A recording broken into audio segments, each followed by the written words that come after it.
Hola a todos, bienvenidos una vez más al podcast Derecho y algo más, un espacio que cree con el fin de mostrar el derecho de una manera más humana, dinámica y actual. Y el día de hoy tengo a una súper invitada que me encanta que esté aquí conmigo, Marianne Beyer. La traje directamente desde Buenos Aires. Así que muchísimas gracias, Marianne. Gracias por estar aquí conmigo, por aceptar mi invitación, por aceptar estar aquí y conversar con nosotros de varios temas interesantes que ya les voy a decir. Pero bueno, ¿quién es Marian? Ella es abogada de la Universidad de Buenos Aires, es ayudante de cátedra en Derecho Internacional Privado en la misma universidad y adicionalmente ahorita eh, trabaja en Derecho Migratorio. Entonces, vamos a hablar de un montón de cosas, no solamente Derecho Internacional, no solamente Derecho Migratorio, sino de un tema que realmente está de moda, porque obviamente se han cambiado mucho la manera en la que se trabaja, que es lo que se llama nómada digital, los llamados nómadas digitales. Entonces vamos a hablar de un montón de cosas interesantísimas. Gracias, Marian, de nuevo por aceptar mi invitación. Y bueno, más allá de esta presentación que te hice, quiero que le digas a las personas que nos están viendo quién es Marian. Más allá de una apasionada del derecho internacional privado, porque nos conocimos, ya les voy a decir dónde nos conocimos, pero más allá de eso, ¿quién es Mariel?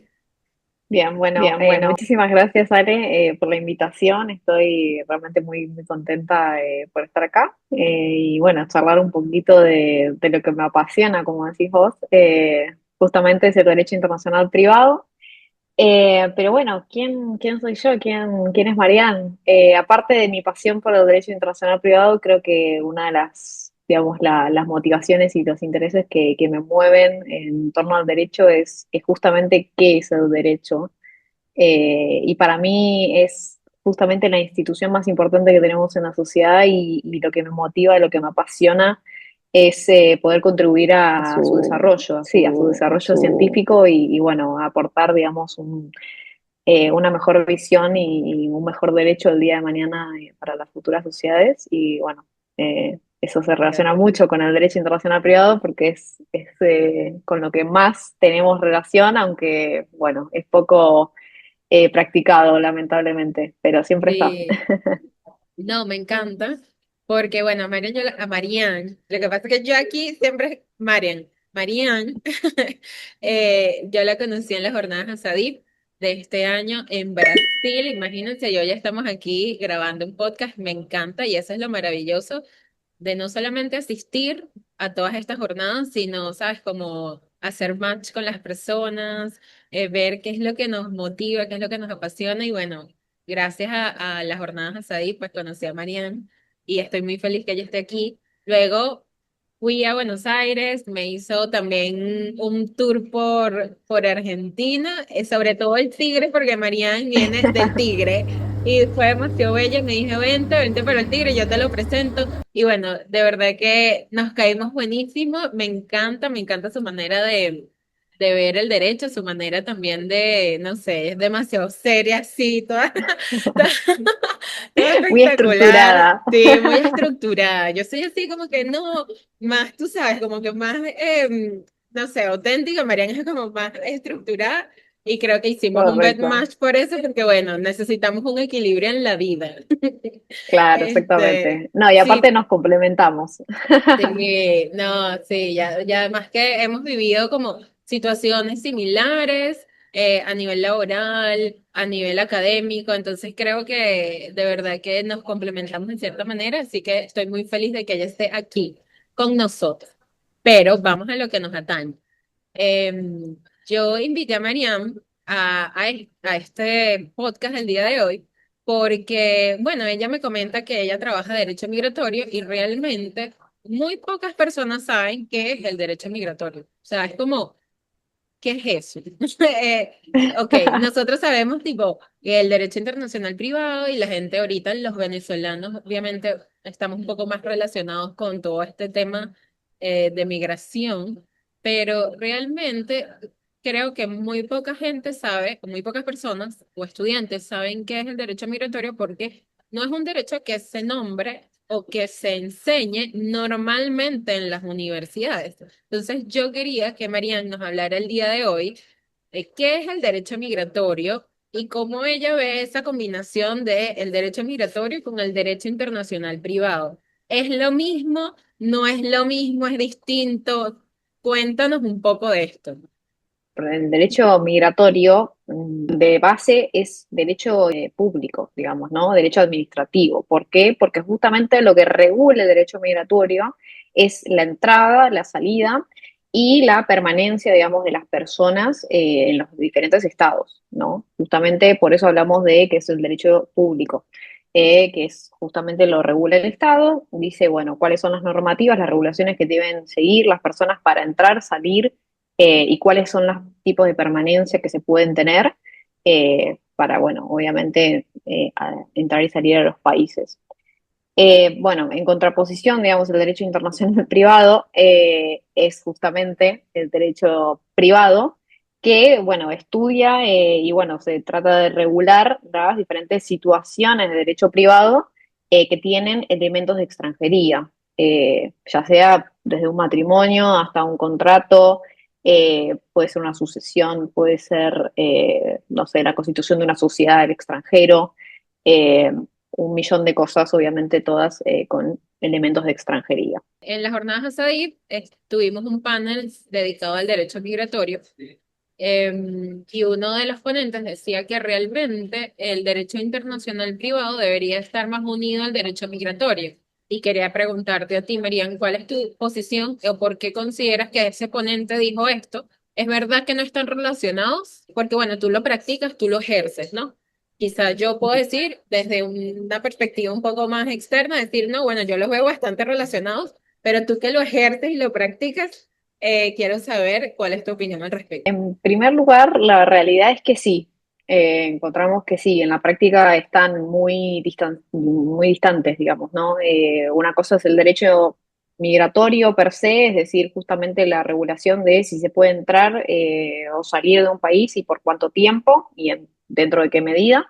Y por otro lado es el derecho internacional privado, justamente lo que decimos, ¿no? Cómo regular un contrato, cómo regular, no sé, un matrimonio o un divorcio o los alimentos que derivan de esos divorcios o matrimonios.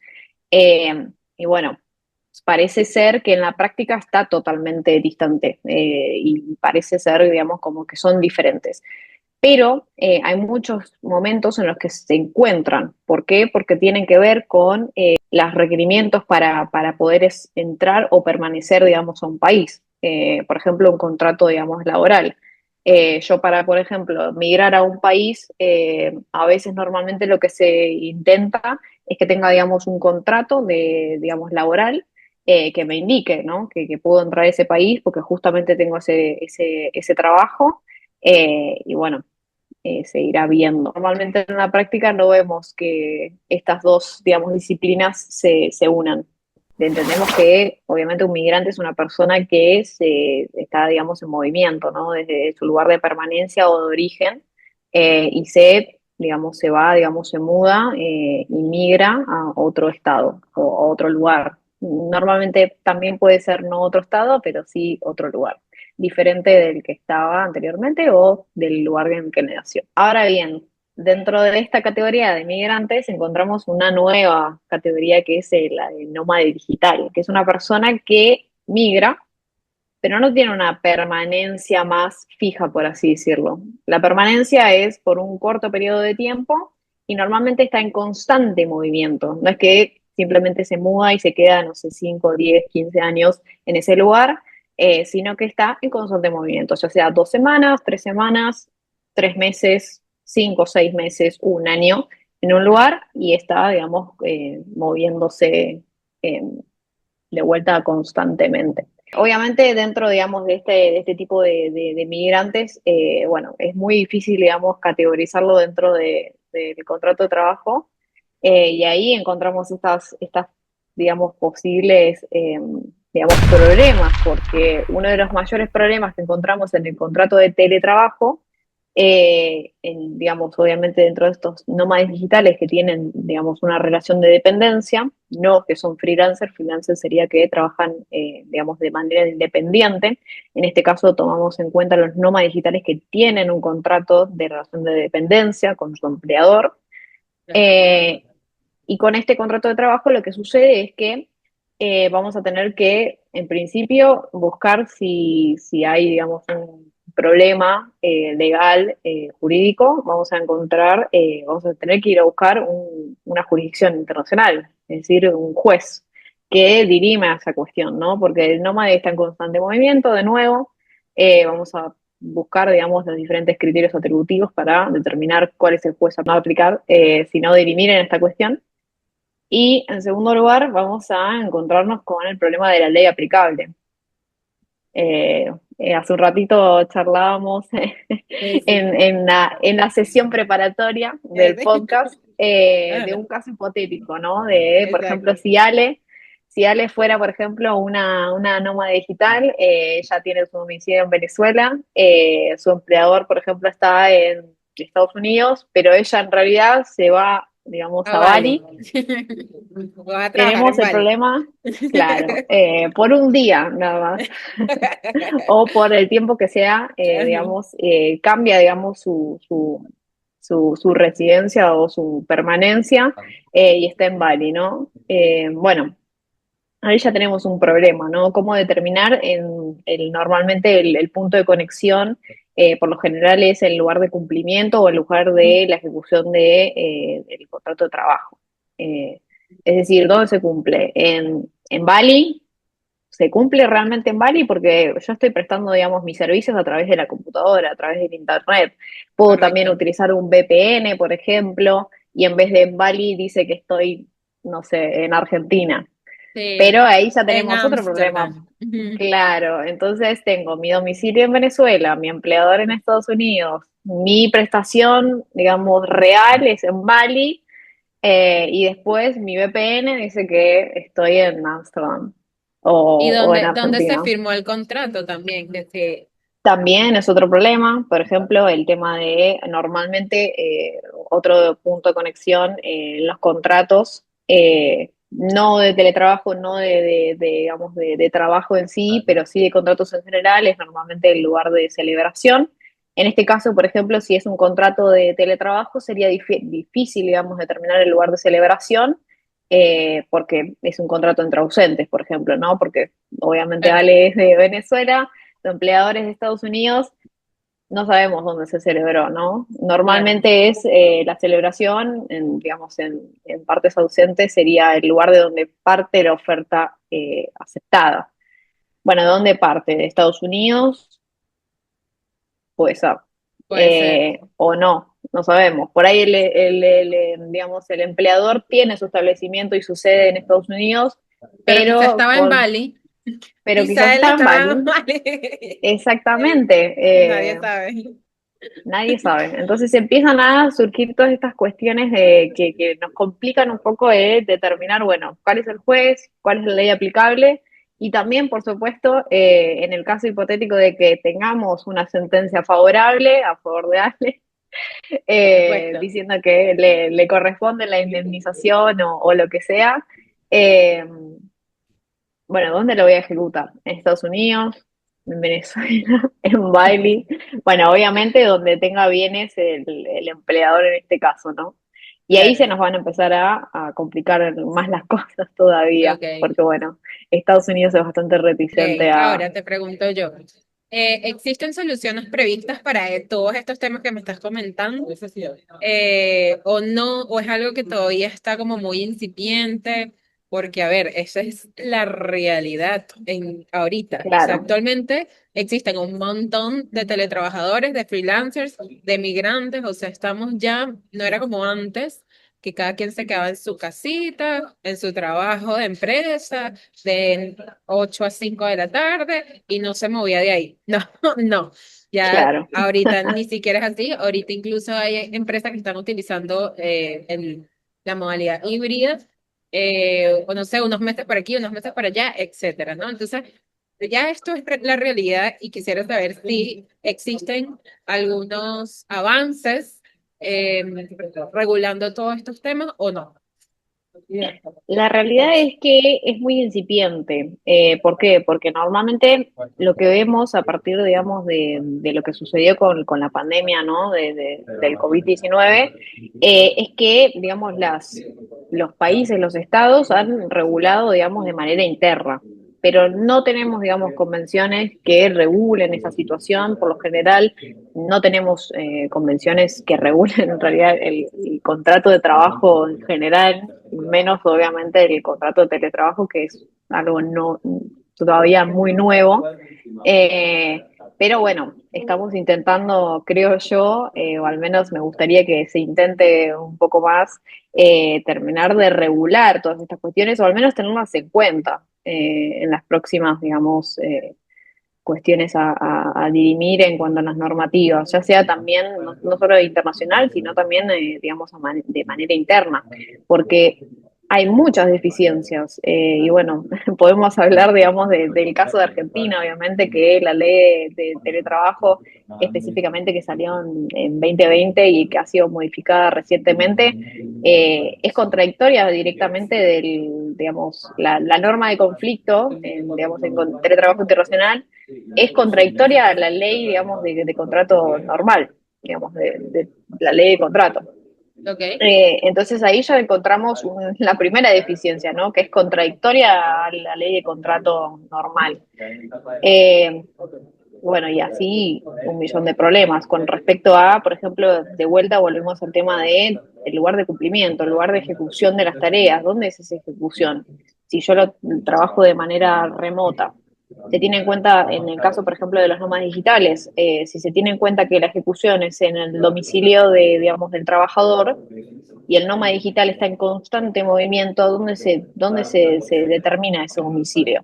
O si se va cambiando constantemente. Al final termina siendo también detrimente para el nómada digital, porque si termina siendo digamos, un derecho que nada tenga que ver con el contrato, primero en general, primero y principal, y que además es en detrimencia, digamos, del trabajador, por supuesto que no va a ser para nada favorable. Entonces, todas estas cuestiones de tratar de tener una calificación más autárquica de qué es el lugar de cumplimiento para este tipo de contratos, sería mucho mejor para tener una idea más clara y obviamente tratar de beneficiar digamos, al trabajador, que al fin y al cabo es un sujeto de derecho vulnerable.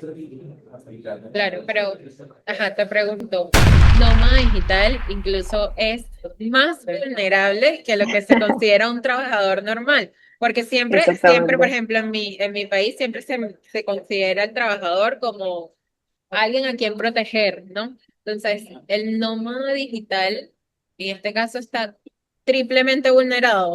O sea, no tiene ningún, Exactamente. como, pero te pregunto realmente, tipo, no tiene ninguna protección. Si alguien aquí o algún nómada digital me está escuchando y te quisiera preguntar, ¿tengo alguna protección legal al momento de yo ejecutar sí, o prestar mis servicios o lo que sea? ¿Tengo alguna protección o no? La verdad es que por protección así en general, te diría que bueno, que están las convenciones, digamos, de principios, ¿no? Tenemos también la convención que habla sobre la protección a los trabajadores migrantes y sus familiares, si no mal no recuerdo, desde del 90.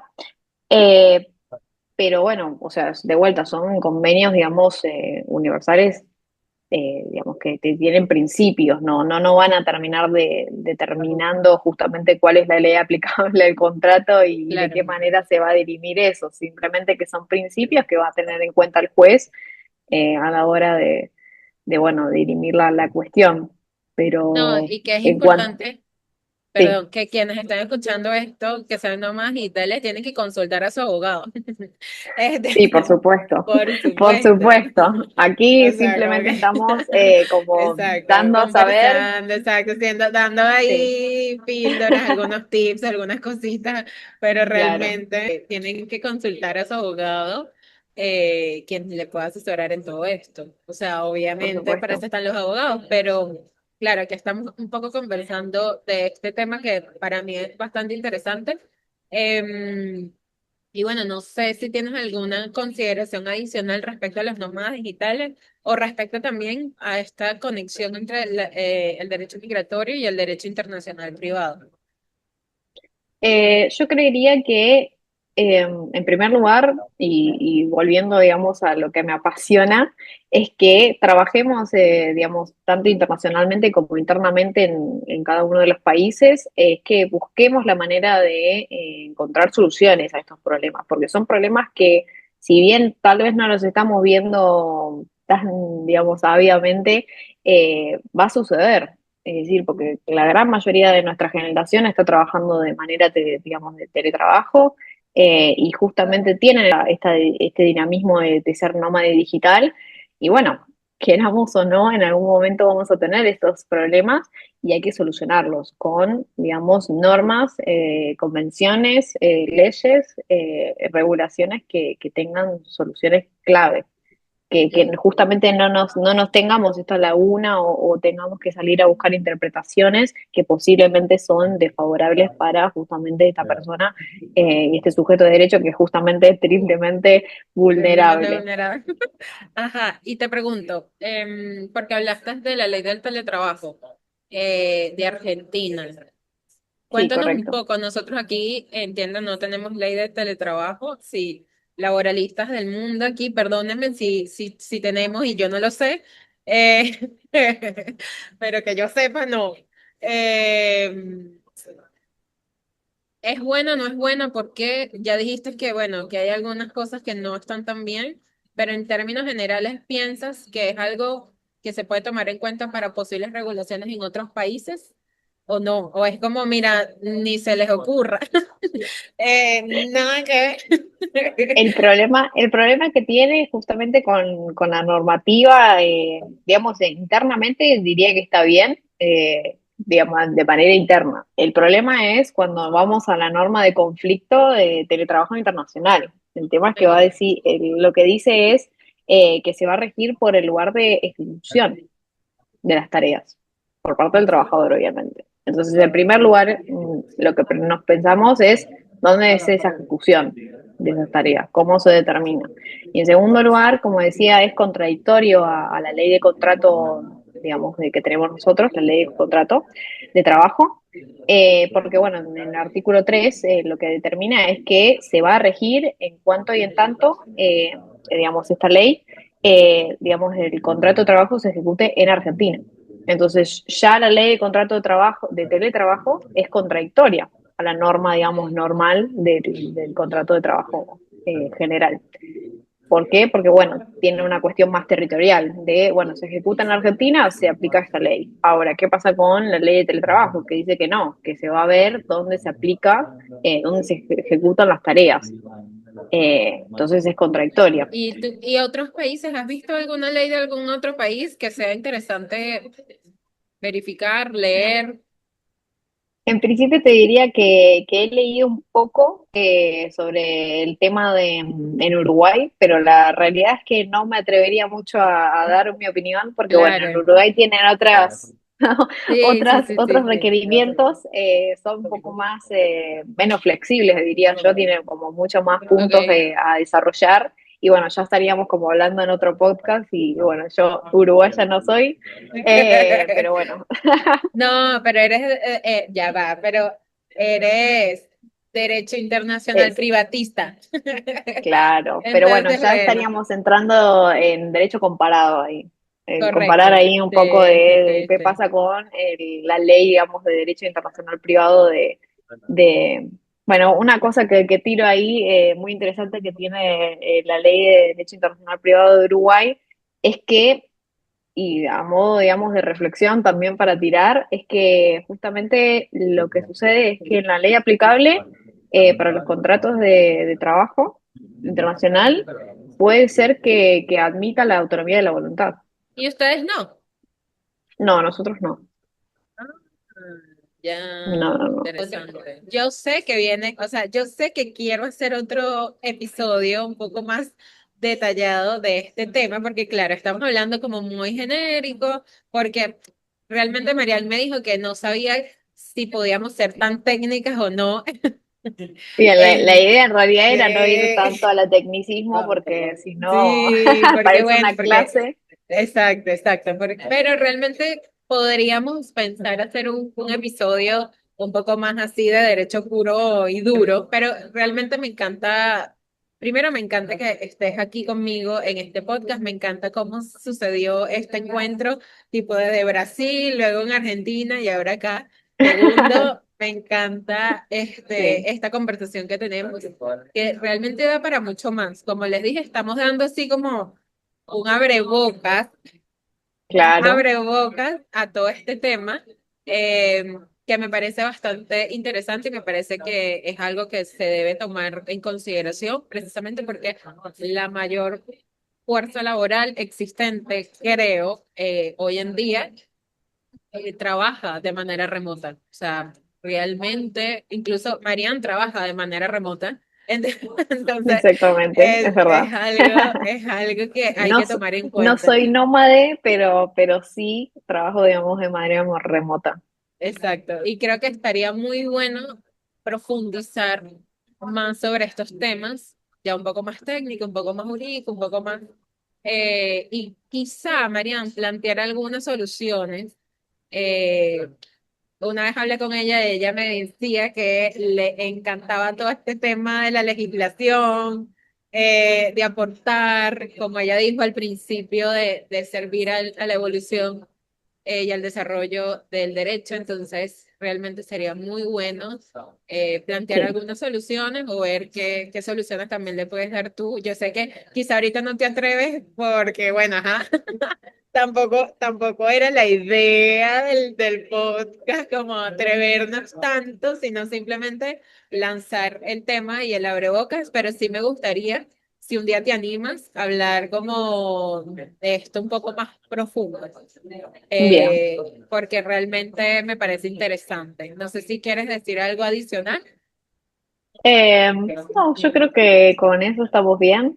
Simplemente es como dijiste vos, un abrebocas, vamos a tirarlo ahí y a ver qué sucede.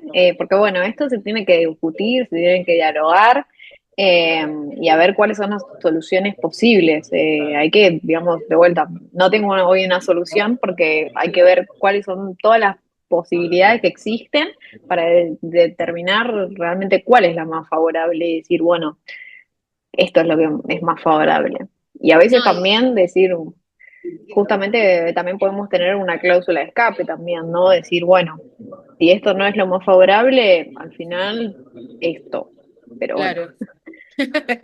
se No, tiene y que que además es un tema que analizar. está en pleno desarrollo. O sea, Sí, sí, sí, sí, creo que sí, ahorita es quizás no estamos viendo los grandes problemas que esto puede generar, sino eso se verá quizá en mediano plazo. exactamente. Porque bueno, estamos todavía en esto del desarrollo de este tema y me parece chévere. Lo que sí, Marian, te pregunto, para ti, y creo que con esto cierro, ¿consideras que las normativas actuales, o sea, las normativas internas, son suficientes para regular esto? Tú dices, no, hay que hacerlo de otra manera y cambiar de paradigma. No sé si cambiar de paradigma, sino simplemente ser más preciso, mismo con las calificaciones y también con otras cuestiones que tienen que ver, por ejemplo, con el tema de la jurisdicción. La jurisdicción, no tenemos una norma de jurisdicción que nos dé criterios atributivos especiales ni de contrato de trabajo internacional ni de teletrabajo. Entonces volvemos a caer en el tema de, digamos, la norma general de nuestro Código Civil y Comercial. Y bueno, hay que ver si en los contratos de trabajo y de teletrabajo internacional digamos, son suficientes o son adecuados para ese tipo de cuestiones. Y bueno, lo mismo sucede con la insuficiencia en las normas de conflicto en estas cuestiones. Bueno, Claro, necesitamos determinar justamente el punto de conexión. claro. Y aquí, ojo, estoy haciendo un disclaimer aquí, Mariana está hablando del derecho argentino. Claro, exactamente. Exacto. Claro, por eso es que yo no me puedo meter mucho aquí porque yo no sé realmente cómo es el derecho. Ella es experta. Pero bueno, de verdad, Marian, muchísimas gracias por estar aquí, por compartirnos esta problemática o no sé, yo creo que esto fue como un brainstorming de este tema que son los nómadas digitales y de derecho migratorio y derecho internacional privado. Así que una vez más, muchísimas gracias. Gracias a vos, Ale. Y espero verte en otro episodio acá. Y sí, por supuesto, por supuesto. Y una pregunta, ¿los nómadas digitales realmente están bajo una relación laboral? Bueno, ahí tenemos que hacer, digamos, una distinción. Obviamente, si el nómada digital tiene una relación de dependencia con su empleador o si es un freelancer, es decir, una persona que presta sus servicios de manera autónoma, digamos, presta sus servicios. Ahí tenemos dos situaciones totalmente diferentes. Obviamente, en nuestra situación, lo que yo planteo es que de por sí hay, digamos, una relación laboral de dependencia y por ende un teletrabajo. Por diferencia, digamos, si no hay, digamos, una relación de trabajo, normalmente lo que está sucediendo hoy en día, y es muy interesante, habría que ver hasta dónde, digamos, se da que esa relación que tiene esta persona de manera autónoma es o no una relación, digamos, de dependencia. ¿Por qué? Porque lo que sucede normalmente es que a uno lo contratan, digamos, de manera, digamos, de teletrabajo. Y lo que sucede es que lo ponen, digamos, como de manera autónoma, ¿no? De independent contractor, normalmente se le dice en Estados Unidos. Pero después tu empleador, digamos, la persona que te da el trabajo y para quien ejecutas las tareas, te impone ciertos requisitos, no sé, un horario a cumplir, cierta cantidad de horas por semana, no sé, si tenés, digamos, habilidad, digamos, para tener días, digamos, de De vacaciones. vacaciones. O también, digamos, cuándo tenés que tomar llamadas con clientes, en qué momento. También a veces si tenés que tener llamadas con clientes, te dicen obviamente el tema de la vestimenta. Sí. Entonces, todas esas cuestiones nos hacen preguntarnos realmente si estamos dentro de una categoría de, digamos, de independiente, que yo simplemente presto tu servicio, de mis servicios, o ya caigo, digamos, dentro de una situación más dependiente. Claro. Ahí Bueno, yo creo que, tendríamos exacto. otra. Y eso dependerá de cada caso, o sea, hay que revisar cada caso en concreto, ¿no? Me imagino que Exactamente, cada sí. caso es distinto, pero Sí, ahí sí. me imagino que rige el principio de realidad sobre la forma. Y sí. Pasa que el tema también con el tema de la realidad es que, bueno, ahí ya caerías, digamos, dentro de, no sé, en el tema de Estados Unidos. Si es una contratación, digamos, en Estados Unidos, podrías caer, digamos, dentro de, no sé, impuestos. Bueno, no solo de Estados Unidos, sino de todos. Porque para el empleador es una carga. Tener un empleado a su cargo tiene impuestos, tasas, etcétera. Y lo mismo para el empleado. Tiene que, digamos, cumplir con sus obligaciones fiscales y tributarias. Listo.